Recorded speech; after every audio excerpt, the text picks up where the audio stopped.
শোণিতপুৰ জিলাৰ তেজপুৰ অঞ্চলৰ শতিকা প্ৰাচীন আধ্যাত্মিক চিন্তাৰ অন্যতম ধৰ্মীয় সাংস্কৃতিক অনুষ্ঠান কুমাৰগাঁও বৰনামঘৰৰ গোঁয়াৰ ৰাইজে প্ৰতি বছৰৰ দৰে এইবাৰো নতুন বৰ্ষত দেশ তথা সমাজ আৰু ৰাইজৰ কল্যাণৰ বাবে 5 দিনজোৰা বিস্তৃত কাৰ্যসূচীৰে 25তম ভাগৱত পাঠ আৰু ধৰ্মীয় শোভাযাত্ৰা অনুষ্ঠিত কৰে।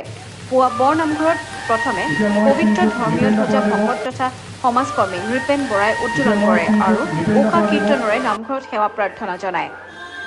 প্ৰথমে স্মৃতিচাৰণ অনুষ্ঠান আৰু ইয়াৰ পিছতে বৰনামঘৰৰ পৰা ওলোৱা শোভাযাত্ৰা আনুষ্ঠানিকভাৱে শ্ৰী শ্ৰী বৰালিমৰা সত্ৰৰ ডেকা সত্ৰাধিকাৰ শোভন মহন্তই উদ্বোধন কৰাৰ তেজপুৰৰ সোমবাস্থিত ঐতিহ্যমণ্ডিত কুমাৰগাঁও এই কুমাৰগাঁৱৰ সমস্ত সেৱকৰ বৰনামঘৰ সমস্ত সেৱকে পূৰ্বৰ পৰা বৈকুণ্ঠৰ মহাশাস্ত্ৰৰ ভাগৱত পাঠ শ্ৰৱণ কীৰ্তন কৰি আহিছে আৰু এই বছৰ আহি এই পাঠে ৰূপালী জয়ন্তী বৰ্ষত অৱতীৰ্ণ হৈছে, অৰ্থাৎ 25 বছৰ অতিক্ৰম কৰিলে।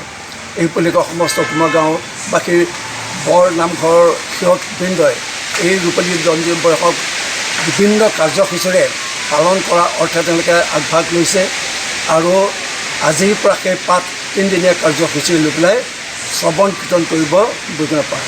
কৰাৰ পিছতে পবিত্ৰ ভাগৱত লৈ এক বৰ্ণিল ধৰ্মীয় সাংস্কৃতিক শোভাযাত্ৰা উলিওৱা হয় আৰু এই শোভাযাত্ৰাই বৃহত্তৰ তেজপুৰ চহৰৰ কমাৰচুবুৰী ত্ৰিবেণী চাৰিআলি হাতীপিল অঞ্চল পৰিভ্ৰমণ কৰাৰ কালত গাঁৱৰ প্ৰতিটো পৰিয়ালৰ গৃহস্থই নিজৰ পদূলিমুখত পবিত্ৰতাৰে মহাভাগৱত ভাগীৰ প্ৰতি ধূপ দীপ নৈবেদ্য জ্বলাই সেৱা প্ৰাৰ্থনা জনায় আৰু পৰিয়াল আৰু সমাজৰ কল্যাণৰ কামনা কৰে।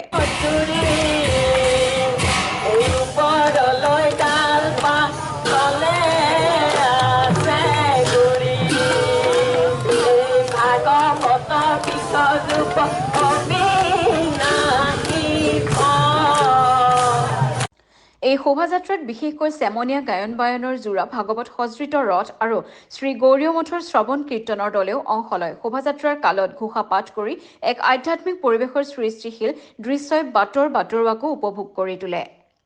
কুমাৰগাঁৱৰ এই বৰনামঘৰত আজি দূৰ দূৰণিৰ পৰাও বহু ভক্ত আহি সকলোৰে শুভাশীষ বিচাৰি সেৱা প্ৰাৰ্থনাত মগ্ন হয়। বিয়লি নাম প্ৰসংগ হোৱাৰ পিছতে প্ৰসাদ বিতৰণ কাৰ্যসূচী সমাপন কৰা হয়।